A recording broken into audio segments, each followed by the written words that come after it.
Bienvenidos a un nuevo episodio de Juzgando con Justo Juicio. Mi nombre es Álvaro Guachaya y hoy estaremos tocando un tema que está en la boca de muchos y es acerca del supuesto golpe de Estado que el gobierno afirma que sucedió en noviembre del 2019.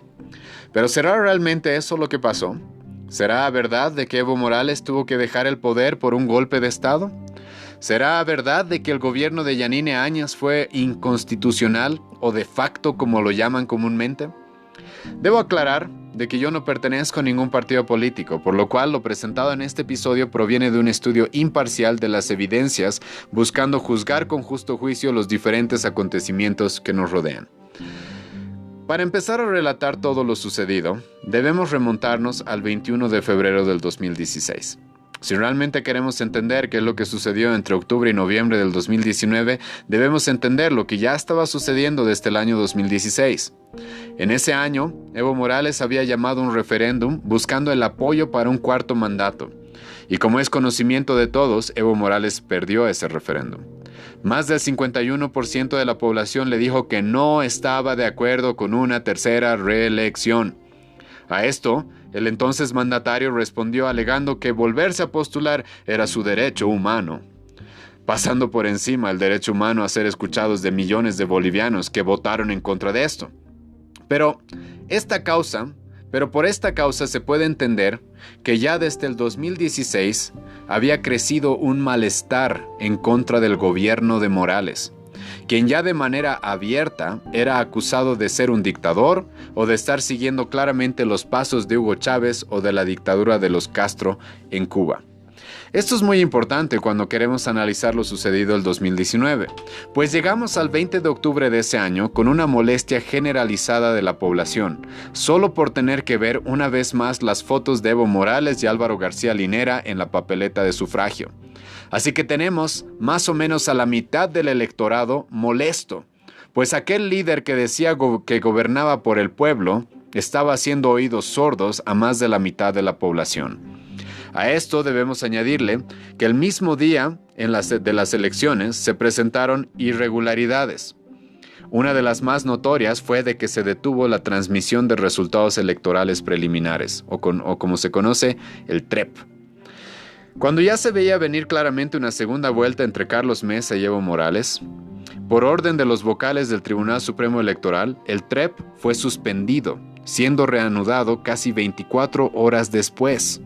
Y para sorpresa de muchos, 24 horas después de que se había suspendido esa transmisión de resultados preliminares, Evo Morales era ganador en primera vuelta, cuando claramente la noche anterior se veía de que lo que se esperaba era una segunda vuelta entre Carlos Mesa y Evo Morales. Esto obviamente ocasionó que gran parte de la población se indigne aún más. Si bien ya estaba molesta porque no se había tomado en cuenta su voto el 21 de febrero del 2016, ahora estaba aún más indignada. Y conociendo el hambre de poder del líder del MAS, la ciudadanía en general no dudó en utilizar el término fraude para lo sucedido en aquellas elecciones.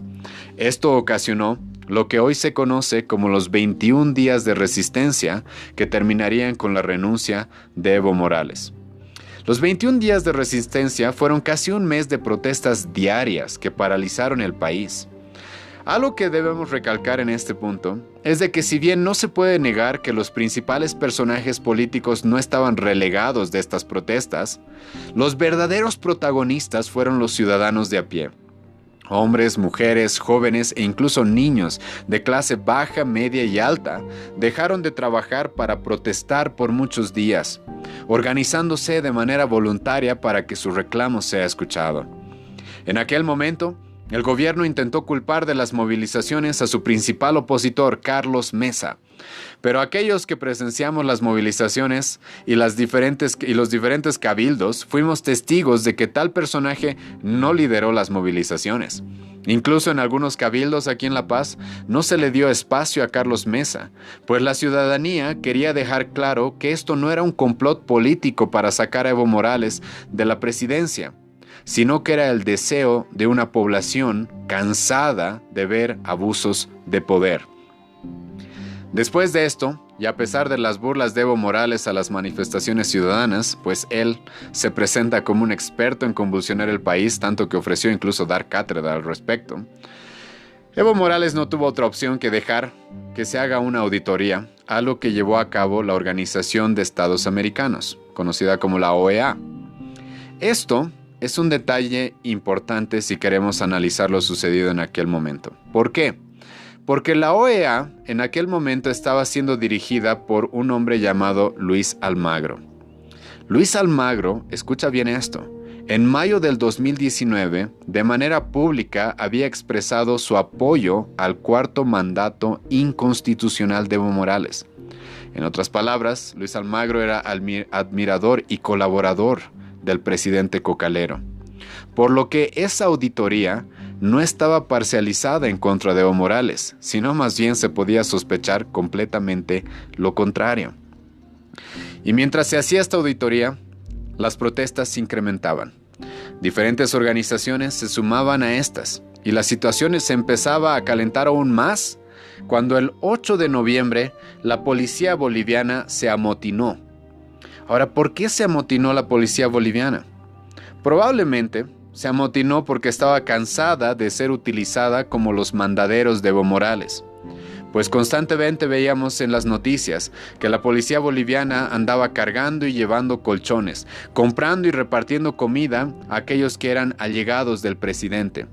Al mismo tiempo que se les mandaba que reprimieran a una población civil que a la vista de cualquiera estaban luchando por una causa justa. Entonces, el 8 de noviembre se presentó el motín policial, que claramente fue una victoria en la lucha por evitar que Evo Morales perpetúe el fraude, pero al mismo tiempo causó un gran temor, porque ya una década antes, más de una década antes, los militares y los policías se habían visto enfrentados. Por lo cual, cuando la policía se amotinó el 8 de noviembre del 2019, la población, la ciudadanía en general, se movilizó en defensa de la policía. Y es así que llegamos al inolvidable domingo 10 de noviembre del 2019. Este es un día muy significativo en la historia de nuestro país. ¿Por qué? En ese día, a las 6 de la mañana, la OEA emite un informe demostrando irregularidades en las elecciones. Después de eso, Evo Morales dice que está de acuerdo con que se hagan nuevas elecciones. Ahora aquí debemos ponernos a analizar un momento lo que había sucedido. La Organización de Estados Americanos, después de haber hecho una auditoría, afirma de que hubieron irregularidades en las elecciones. Inmediatamente después, o casi inmediatamente después, Evo Morales dice, ahora yo estoy dispuesto a de que hayan nuevas elecciones. Ahora un momento. ¿Acaso la actitud de Evo Morales no demuestra claramente de que había sucedido algo ilegal en las elecciones del 20 de octubre del 2019? ¿Por qué aceptar que eran necesarias nuevas elecciones? Si no había pasado nada ilegal, si no había habido un fraude. Pero como normalmente hacía el expresidente Morales, subestimó a la población, pensando que ésta estaría conforme con tal decisión. Evo Morales pensó de que al decir de que iban a haber nuevas elecciones en toda la población, iba a hacer un lado el caso del fraude y decir, bueno, tengamos nuevas elecciones, con Evo Morales una vez más postulándose. Pero ¿en serio pensó que la población que estaba cansada de sus abusos de poder aceptaría que se vuelva a postular después de haber hecho un fraude? Bueno, ¿qué se podía esperar de un hombre que nunca se caracterizó por ser alguien que utilice la razón de manera habitual? Pero Evo Morales no logró calmar el ambiente, a pesar de que ofreció una nueva elección, sino que empezaron a pedir ahora su renuncia. Junto con todo esto, ya se empezaban a pronunciar renuncias de muchas autoridades, y estoy hablando de ese mismo día, el día 10 de noviembre del 2019. Muchas autoridades de gobierno que pertenecían al movimiento al socialismo, en aquel día empezaron a renunciar. Cada media hora se escuchaban de nuevas renuncias, lo que solo era la antesala de la caída de Evo Morales, quien ya no estaba aquí en la sede de gobierno, sino que se había trasladado al Chapare. En su viaje al Chapare, a las 3:47 del 10 de noviembre, el comandante de las Fuerzas Armadas, Williams Calimán, le sugirió, y ahora aquí hago énfasis en esta palabra, le sugirió al presidente que para lograr la pacificación del país renuncie a su cargo, algo que también ya le había pedido la socialista de izquierda Central Obrera Boliviana.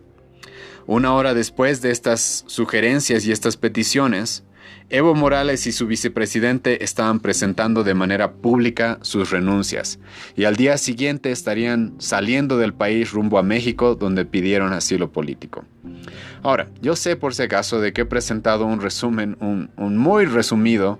He resumido lo más que pude lo que sucedió entre octubre y noviembre, ¿sí? Porque mi intención no era presentar un relato histórico preciso y muy detallado de lo que sucedió, sino simplemente a grandes hechos lo que había pasado. Pero, con todo lo dicho a este momento, ¿realmente fue golpe de Estado lo que sucedió? Eso es algo que tenemos que preguntarnos ahora. Con todo lo que había sucedido, con todo lo que se les ha presentado ahora, ¿realmente fue un golpe de Estado? Y lo que hoy día voy a afirmar es de que no fue un golpe de Estado. Y esto es por las siguientes razones. Primero, definamos qué es un golpe de Estado. Aníbal Pérez Liñán, profesor de Ciencias Políticas y Relaciones Internacionales de la Universidad de Notre Dame, en Indiana, Estados Unidos, define golpe de Estado como un proceso en el cual las fuerzas de seguridad del Estado derrocan al gobierno que ejerce el poder, utilizando en general la violencia o amenazas de violencia. Escucha una vez más esta definición de golpe de Estado. Esto es un proceso en el cual las fuerzas de seguridad del Estado derrocan al gobierno que ejerce el poder, utilizando en general la violencia o amenazas de violencia. En su base de datos, Powell and Tyne definen los golpes de Estado como intentos ilegales y abiertos de los militares u otras élites dentro del aparato estatal para desbancar al Ejecutivo en funciones. Entonces, teniendo estas dos definiciones en mente, déjenme presentarles por qué no es un golpe de Estado. ¿Por qué lo sucedido el 2019 no fue un golpe de Estado? Y hoy día les voy a presentar 6 razones para esto. Primera razón. Las movilizaciones por 21 días fueron lideradas por la población. No fueron lideradas por políticos, militares o alguna élite, sino que, como ya expuse, fue el ciudadano de a pie quien decidió levantarse en contra de un fraude electoral comprobado y una reelección inconstitucional. Entonces, escucha bien esto. La población se estaba levantando en contra de un fraude electoral y también en contra de una reelección inconstitucional. ¿Era constitucional que Evo Morales sea reelecto por tercera vez? No, no lo era. Entonces pregunto, ¿se le puede llamar golpe de Estado a ciudadanos pidiendo que se respete su constitución? Claro que no. La candidatura de Evo Morales ya era inconstitucional. El artículo 168 de la Constitución Política del Estado Plurinacional de Bolivia dice esto: el periodo del mandato de la presidenta o del presidente y de la vicepresidenta o del vicepresidente del Estado es de 5 años y pueden ser reelectas o reelectos, escucha, por una sola vez de manera continua.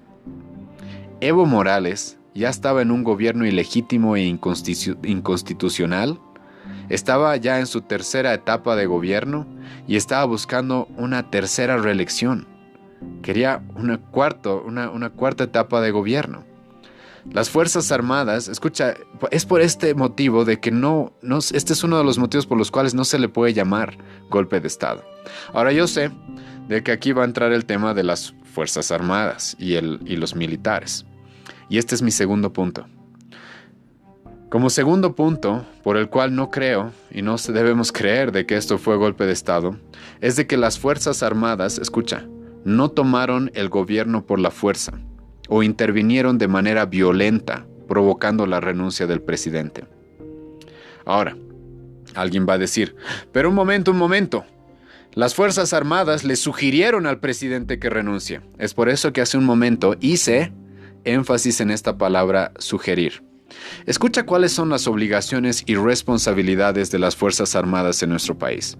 El artículo 244 de nuestra Constitución dice esto: las Fuerzas Armadas tienen por misión fundamental, escucha, defender y conservar la independencia, seguridad y estabilidad del Estado, su honor y la soberanía del país, asegurar el imperio de la Constitución, garantizar la estabilidad del gobierno legalmente constituido y participar en el desarrollo integral del país. Al mismo tiempo, el artículo 20 de la Ley Interna de las Fuerzas Armadas dice de que tiene la responsabilidad de analizar las situaciones conflictivas internas y externas para sugerir ante quien corresponda las soluciones apropiadas. Ahora, déjame ponerte en contexto. Las Fuerzas Armadas ya estaban bajo un gobierno inconstitucional. Y como acabo de leer en el artículo 244 de nuestra Constitución, uno de los propósitos de las Fuerzas Armadas es más bien garantizar un gobierno constitucional. Las Fuerzas Armadas del 2019 ya estaban bajo un gobierno inconstitucional, que estaba buscando un cuarto mandato inconstitucional también. Y las Fuerzas Armadas en su propia ley interna tienen, en el inciso B, tienen la obligación o la responsabilidad de, al ver cuando el país está convulsionado, de al ver un país en convulsión y sin paz, sugerir cuáles podrían ser las soluciones. Es por eso de que el comandante de las Fuerzas Armadas, William Calimán, le sugirió al expresidente Evo Morales que renuncie. Ellos no forzaron a nadie, ellos no obligaron a nadie a salir del poder, sino que lo sugirieron. A esto hay que agregarle que el excomandante de las Fuerzas Armadas, William Calimán, escucha, no era un opositor de Evo Morales, sino más bien era alguien muy cercano y amigo del ya mencionado expresidente. Se reporta de que el mismo día en el que Evo Morales dejó el país, William Calimán recibía constantes llamadas de Morales, a quien le seguía llamando hermano Evo. Es por eso que algunos consideraron al comandante Calimán como un soldado del MAS, más que un soldado de Bolivia. Ese hombre era conocido por ser muy cercano a las políticas y ser muy cercano a la ideología de Evo Morales. Incluso se ha reportado de que hasta el lunes 11 de noviembre, después de que Evo Morales ya había renunciado, cuando Evo Morales ya estaba a punto de partir hacia México buscando asilo, se reportó de que el comandante Calimán estaba todavía esperando órdenes del ex ministro de Defensa, Zabaleta. Entonces, un momento, a ver, pongámonos a analizar un poco, ¿sí? ¿Cómo es esto de que fue un golpe de Estado cuando más bien tenemos al comandante de las Fuerzas Armadas siendo un amigo muy cercano del presidente Evo Morales? E incluso cuando Morales ya había renunciado, él todavía estaba esperando recibir órdenes de su ministro de Defensa. Es más, es por esto que el excomandante, al escuchar de que se dice de que fue un golpe de Estado, escucha lo que él mismo dijo. Escucha las palabras de William Calimán al escuchar de que se está acusando de que lo sucedido en noviembre del año pasado fue un golpe de Estado. Él mismo dijo esto: ¿cómo puede ser un golpe de Estado? Yo no saqué soldados, no usé tanques, no entré al palacio, no me quedé de presidente. Ahora, ante esto, alguien podría decir: no, un momento. Sí sacaron soldados a las calles. Sí vimos tanques y soldados armados en las calles. Pero esto es una equivocación garrafal. Pues pregunta, ¿cuándo tuvieron que salir los soldados a las calles? ¿Antes o después de la renuncia de Evo Morales? Salieron el 11 de noviembre, el lunes 11 de noviembre por la noche, cuando Evo Morales ya no estaba en el país. O ya estaba viajando ya estaba dirigido hacia México. ¿Y por qué es que salieron? ¿Por qué es que vimos soldados en las calles en aquella época, en aquel mes? Esto no fue para quitarle el poder a Evo Morales, pues este ya había renunciado, sino que los militares salieron a las calles, pues existían grupos violentos gritando, escucha, gritando guerra civil, guerra civil. ¿Qué tenía que hacer el ejército cuando hay grupos violentos en grandes cantidades gritando guerra civil? Y aparte de que estaban gritando guerra civil, también habían empezado a saquear las principales ciudades del país. E incluso ya habían rebasado a la policía. Por lo que el general Calimán, por pedido del comandante de la Policía de La Paz, José Antonio Barrenechea, quien más o menos le rogó que saque a las Fuerzas Armadas, tuvo que hacerlo. No fue para derrocar a un presidente, no fue para quitarle el poder a alguien, sino fue para proteger a la población de movimientos sociales violentos que estaban amenazando con una guerra civil. De esta misma manera, el lunes 11 de noviembre teníamos un estado acéfalo. ¿Qué significa acéfalo? Sin presidente, sin una cabeza, ¿sí? Por lo cual en su momento la senadora Yanine Áñez, quien por sucesión constitucional llegaría a la presidencia, le pidió, escucha, Yanine Áñez le pidió, Yanine Áñez no tenía poder sobre el comandante Calimán, sino que le pidió de que saque a las Fuerzas Armadas. ¿Para qué? Una vez más, no para derrocar a alguien, sino para proteger a la población. Algo que lamentablemente las Fuerzas Armadas tendrían que continuar haciendo, pues los siguientes meses serían caracterizados por violencia injustificada e irracional de personas que seguían ciegamente órdenes de Evo Morales, aunque este ya no estaba en el país. Entonces, primer punto, no fue un golpe de Estado. ¿Por qué? Porque las movilizaciones fueron lideradas por la población. Segundo punto, las Fuerzas Armadas no tomaron el gobierno por la fuerza y no provocaron de manera violenta la renuncia de Evo Morales y de su gobierno. Ahora, tercer punto. El tercer punto, como evidencia de que esto no fue un golpe de Estado, esto sí, yo sé que le va a sonar a muchos un poco sorpresivo y controversial, pero tenme paciencia, escucha. El tercer punto, y es uno de los más importantes, es de que Yanine Áñez haya asumido el poder.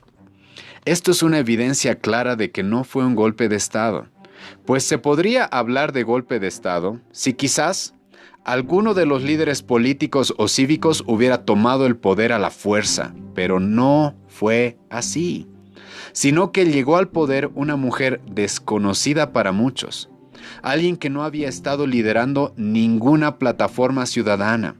Yanine Áñez, si bien pertenecía a la oposición, era senadora del Movimiento Demócrata Social, pero en su mismo partido se la reconoce como alguien que no estaba a la cabeza, sino incluso un historiador dice de que ella más bien era más o menos una mujer maltratada incluso dentro de su mismo partido. ¿Por qué? Porque no había sido incluida para ser reelecta, en las elecciones que ya habían sucedido. Entonces, ¿qué es lo que estaba sucediendo ahí? Aparece una mujer llamada Yanine Áñez, la cual no había liderado ninguna plataforma o ningún movimiento, e incluso ella ya estaba buscando nuevos horizontes, quizás lejos de la política. Entonces la pregunta es, ¿por qué terminó ella siendo presidenta? La respuesta es simple. Ella llegó a ser presidenta porque la Constitución se lo mandaba. La Constitución se lo mandaba. Para el martes 12 de noviembre, Bolivia ya había estado más de un día con un estado sin cabeza. Esto es algo que la ley no permite. Para ese momento, respectiva y sucesivamente, dentro de la Asamblea Plurinacional, habían presentado su renuncia al cargo de presidente de la Cámara de Diputados Víctor Ezequiel Borda Belsu. También había presentado su renuncia al cargo de presidenta de la Cámara de los Senadores Adriana Salvatierra. Ahora aquí tengo que detenerme un momento, porque se sabe de que Adriana Salvatierra renunció, escucha muy bien, por órdenes de Evo Morales.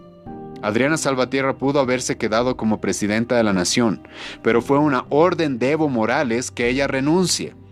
Entonces fue Evo Morales, en cierta manera, él mismo el que dio paso a de que llegue como presidenta la segunda vicepresidenta del Senado, la cual era Yanine Áñez Chávez.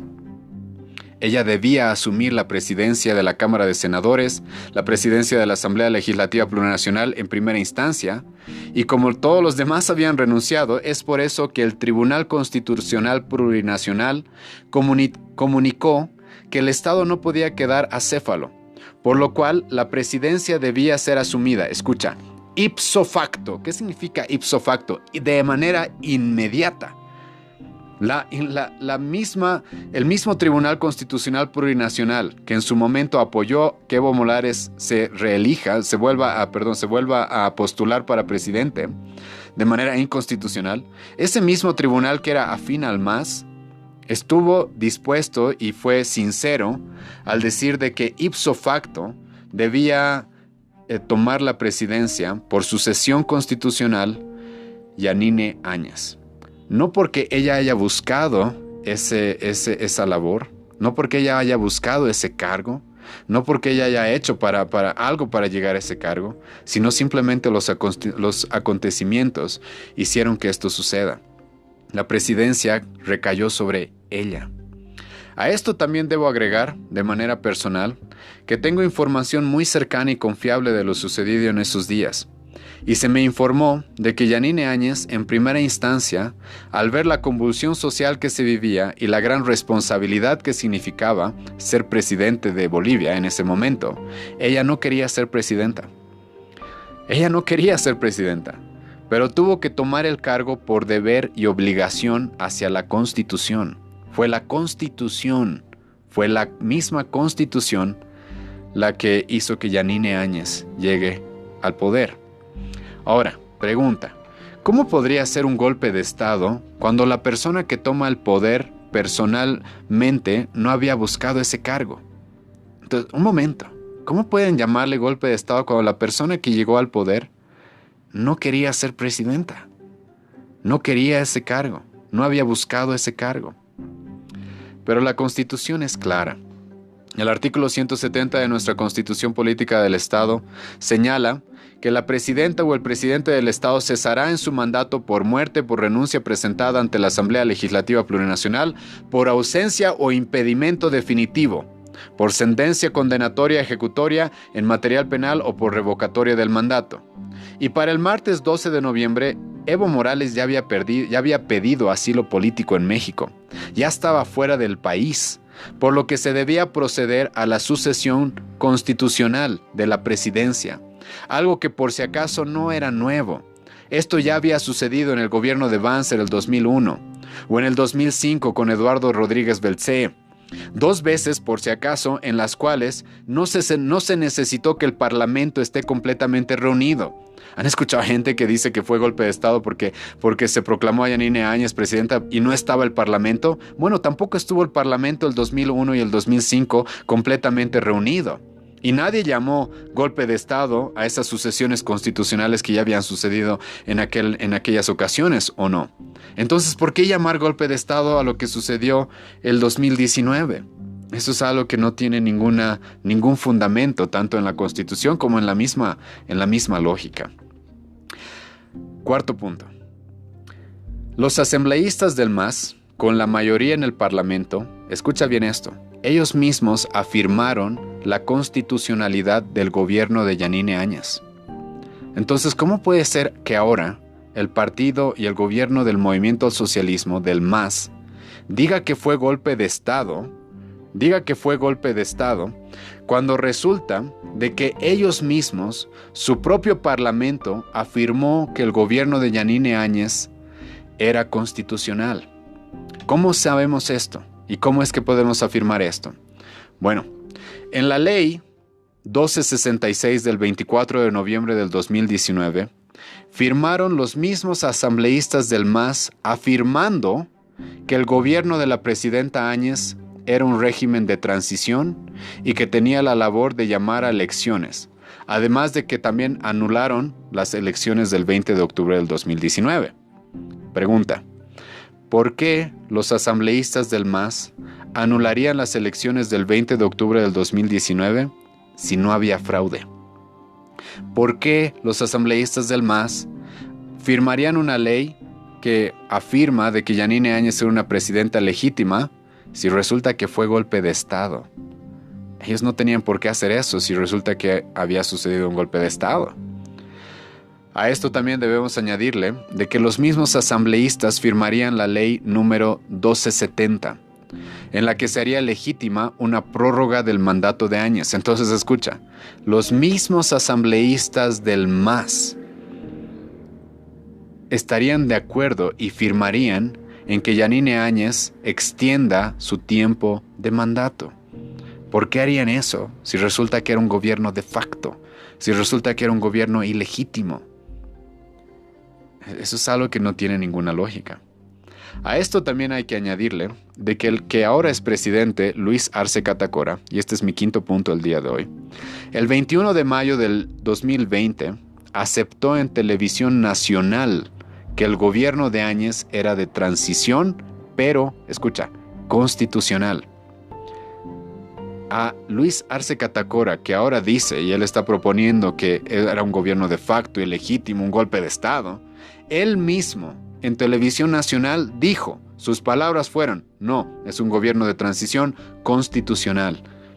Y la periodista le preguntó, ¿es un gobierno de facto o es constitucional? Y él respondió, es constitucional. Y como sexta evidencia el día de hoy, quiero también hacerles recuerdo, aunque sé que muchos no conocemos nuestra historia, de que Bolivia en su historia ha tenido más de 180 golpes de Estado. Y no sé si han leído lo sucedido en alguno de ellos. Por ejemplo, en el estado de Luis García Meza, hubieron milicias que entraban a las casas de los opositores, y escucha, y los mataban a balazos. Pregunta, ¿eso sucedió en noviembre del año pasado? ¿Eso sucedió? Entraron a las casas de los opositores milicias. No estoy hablando de población que quizás y no estoy condonando esto por si acaso. Sé que hubo población, sé que hubieron ciudadanos que por la ira, el enojo, fueron y quemaron casas de personas afines al movimiento al socialismo y no estoy condonando eso. Eso es muy condenable más bien. Pero, escucha, no se puede comparar lo que, por ejemplo, sucedió entre 1980 y 1981 con el golpe de Estado de Luis García Meza, cuando milicias entraban en las casas de los opositores y los mataban a balazos. Eso no sucedió en noviembre del año pasado, y menos algo así fue dirigido por Yanine Áñez. Eso no sucedió, eso no pasó. Sí, ya sé, salió el ejército a las calles, pero salió el ejército para proteger a la población y restablecer la paz. Sus obligaciones constitucionales era hacer eso. En ningún momento el ejército salió para quitar o entregar el poder a alguien. Entonces, después de todas estas evidencias, la pregunta es, ¿por qué mentir? ¿Por qué buscar convencer que en realidad hubo un golpe de Estado? No nos dejemos engañar. Es sabido que esta es una estrategia o modo de operar de los gobiernos que quieren tener una excusa para perseguir a la oposición. ¿Por qué es que ahora el movimiento al socialismo, el gobierno de turno, está queriendo convencer a la población y a los organismos internacionales de que hubo golpe de Estado? La respuesta es sencilla.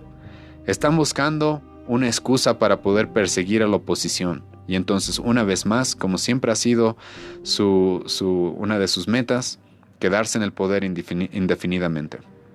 Si no hay oposición, entonces obviamente ellos pueden quedarse en el poder indefinidamente. Y esa es una de las estrategias que normalmente utilizan este tipo de gobiernos que quieren quedarse en el poder a toda costa. Ahora, ¿cómo reaccionamos como cristianos a todo lo sucedido? Primero, nosotros confiamos en un Dios que es soberano. Daniel 2, versículo 21 dice, Dios es el que muda los tiempos y las edades, quita reyes y pone reyes, da la sabiduría a los sabios y la ciencia a los entendidos. Romanos 13, versículo 1 dice esto, porque no hay autoridad sino de parte de Dios, y las que hay, por Dios han sido establecidas. Para nosotros, los cristianos, no fue un golpe de Estado, por las evidencias que he presentado hoy día, pero, por si acaso, para nosotros tampoco fue el pueblo quien le quitó a Evo Morales el poder, sino que fue Dios. Él está en control de todo esto. Y estoy seguro de que Dios escuchó el clamor de muchos pidiendo que esto suceda. Dios es el que sacó del poder a Evo Morales. Dios es el que le dijo, hasta aquí llegaste. Algo muy parecido a lo que sucedió en la época del profeta Daniel con Nabucodonosor. Otro hombre igual que creía que su reino no iba a tener fin, pero tuvo fin. Y eso es lo que Dios hizo con el gobierno de Evo Morales. Pero lamentablemente, y esto es algo de lo que probablemente en otro episodio vamos a hablar, y es de que en nuestro país, esa misma gente que en algún momento estaba orando a Dios y pidiendo a Dios y arrodillándose en las esquinas para que Dios quite a Evo Morales del gobierno, esa misma gente después se estaba entregando a los ídolos y a la inmoralidad en fiestas como el carnaval o las alacitas aquí en La Paz. Algo que podría explicar por qué ahora tenemos el gobierno que tenemos, pero es una discusión que la voy a dejar para otro episodio. Entonces, alguien quizás se pregunte, ya terminando este episodio, esto. Entonces, si Dios es quien quita y pone gobernantes, ¿por qué nos metemos a hablar de este tema? ¿Por qué nos metemos a hablar de esto del golpe de Estado y estudiar y ver realmente qué es lo que pasó e incluso desenmascarar las mentiras que ahora se nos dicen a través de los medios de comunicación? La respuesta es esta. Salmos 119, 128 dice esto: aborrezco todo camino de mentira. Aborrezco todo camino de mentira. Los cristianos no podemos quedarnos callados al ver cómo se miente a la población, cómo se tergiversa la historia y se siguen caminos de engaño por intereses políticos egoístas. Es por eso que no puedo quedarme sin decir nada al respecto, pues lo que está haciendo este gobierno es mentir, pues es claro que en noviembre del 2019 no hubo un golpe de Estado.